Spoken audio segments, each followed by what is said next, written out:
Hey, I really appreciate your being here. We got two things to celebrate. All right, we'll start with the best one. Well, I don't know. They're equally as good. Some of you would remember that a couple months ago, maybe a month ago or so, I introduced you to Mr. Juncker, Leo Juncker. Do you remember? Anybody remember that? Yeah. So Leo, wave your hand. Wave your hand back there. So, yeah. There he is. See, can you see him way in the back? Right in the back corner? All right.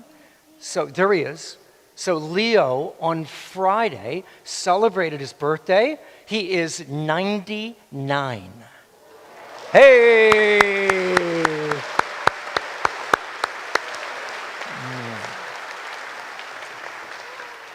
And it was great. They had some of his friends got together yesterday and had a little party for him, and it was great. I don't know about you, but I'm a little older than you are, and it's hard for me to imagine being 99. I think that's just amazing. Isn't that great? And then the other thing we want to celebrate is school, all right? So especially Catholic schools, because this is Catholic Schools Week. But I know some of you don't get to go to Catholic school. You go to another school, but that's okay. We just want to celebrate the fact that you are getting an education. And if you're going to one of our schools, you're getting a great education. And we hope if you're not, you are still getting a good education. That's really important, all right?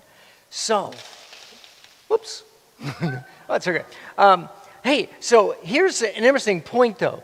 Do you know this thing about celebrating Mr. Juncker's birthday and reminding ourselves that we go to a good school? You know, that may seem like, okay, well, whoops. You know, like what difference does it make? It actually does make a difference. So let me just sing you a little song, okay? I don't know if you guys know this song.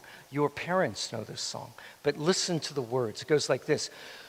Raindrops on roses and whiskers on kittens, bright copper kettles and warm woolen mittens, wild geese that fly with the moon on their wings.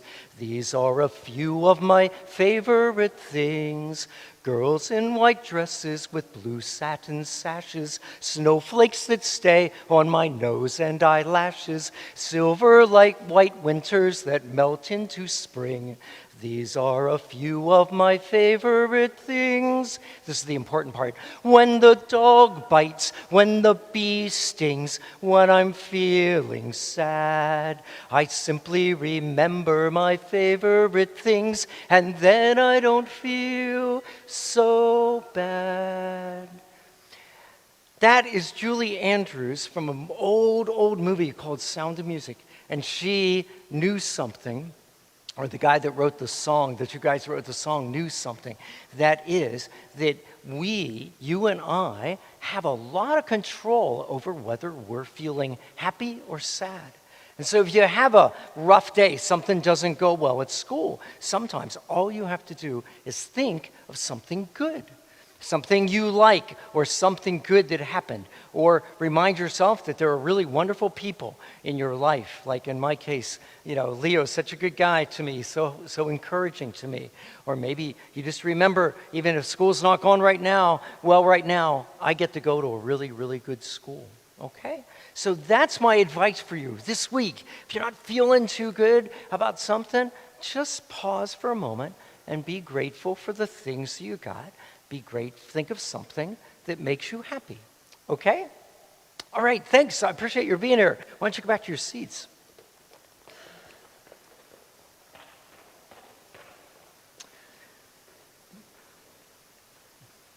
Now, if somebody like on the live stream cuts off right about now, they're going to think that they weren't in church.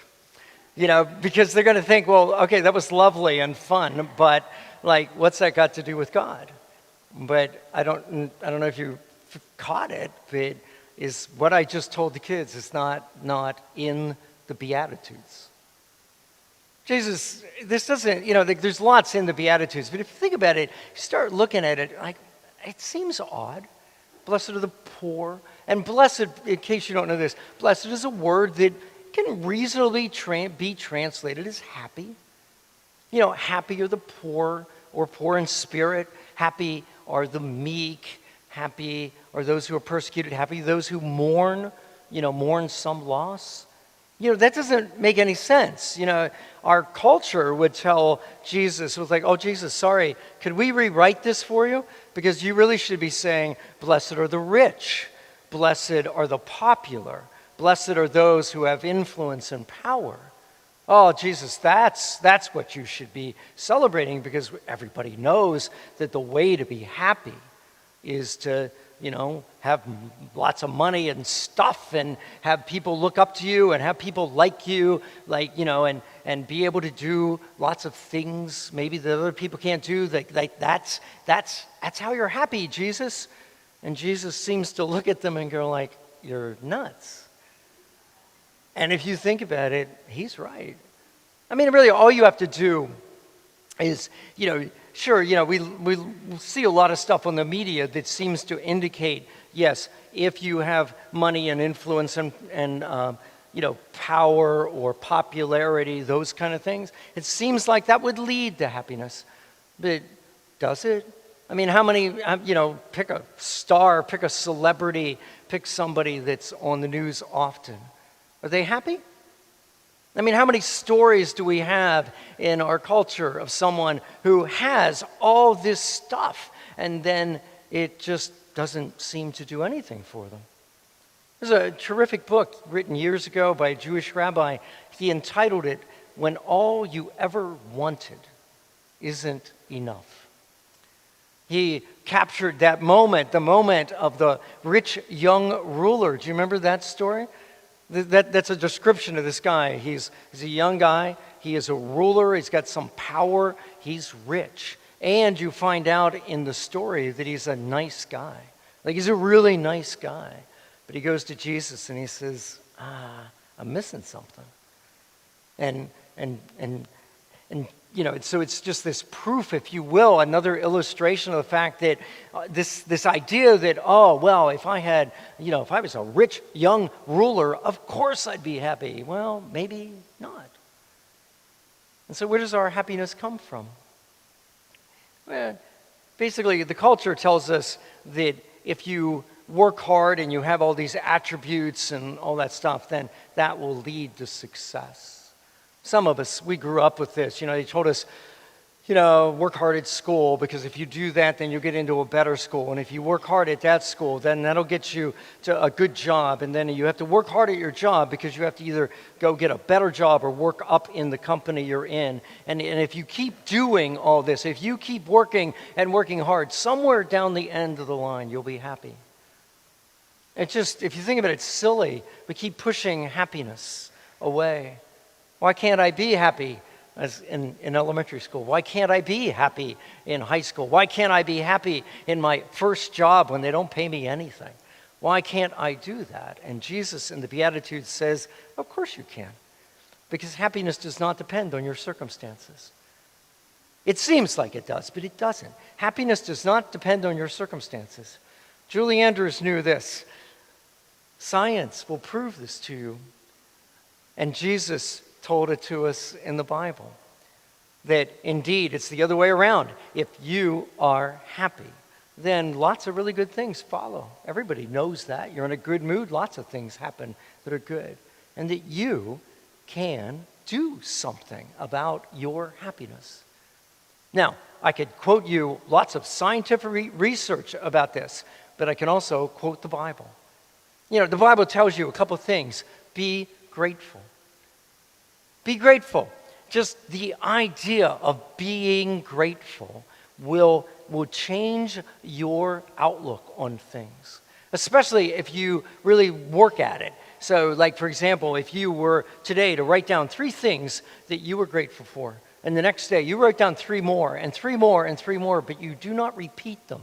You have to keep being grateful for something else. Something else. You will, over the course of, say, 3 weeks, if you'll do it, you will force your brain to look at all the good things in your life, stuff that you just tend to maybe take for granted.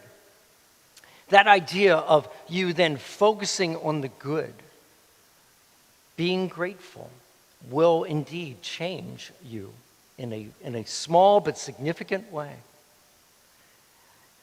If you are one of those people that watches the news first thing in the morning, don't. 5 minutes, it's all it takes. The 5 minutes of bad news, so 5 minutes of negativity in the morning will affect your whole day. And what does Jesus do in the Gospels? Jesus gets up early in the morning, and what does he do? He prays. That's not negative, that's really positive. And indeed, science has shown that people that pray and meditate, they're happier than people who don't. Isn't it amazing, all this stuff that's in the Bible that, that science figures out, that and shows us, yeah, hey, isn't that interesting? That's right. And that, and some of us learned from, a delightful movie in the 1960s. It's just worth reminding ourselves of that Jesus is serious about this. He's saying to us, look, you can be happy if you're rich. You can be happy if you're poor. You can be happy if your relationships are going really well. You can be happy if they're not. You can be happy if you got the job you want, or if you wish you had a different job. You can be happy in whatever circumstances you have been placed. It really is quite up to us. And it's just really stuff that Jesus teaches us. Be thankful, pray, those sorts of things. Those will change our outlook on life. And we just ought to listen to the Lord. Or listen to Julie Andrews if you prefer. But yeah, it really does work. And I just encourage it to you. Certainly, especially for the parents, teach this to your kids. Teach this to your kids. Don't let them hear lots of negative things like, oh, we as a family will be happy when. Teach them that they can be happy right now. It's a tremendous gift that you'll give them. And you'll be teaching the Beatitudes to the kids.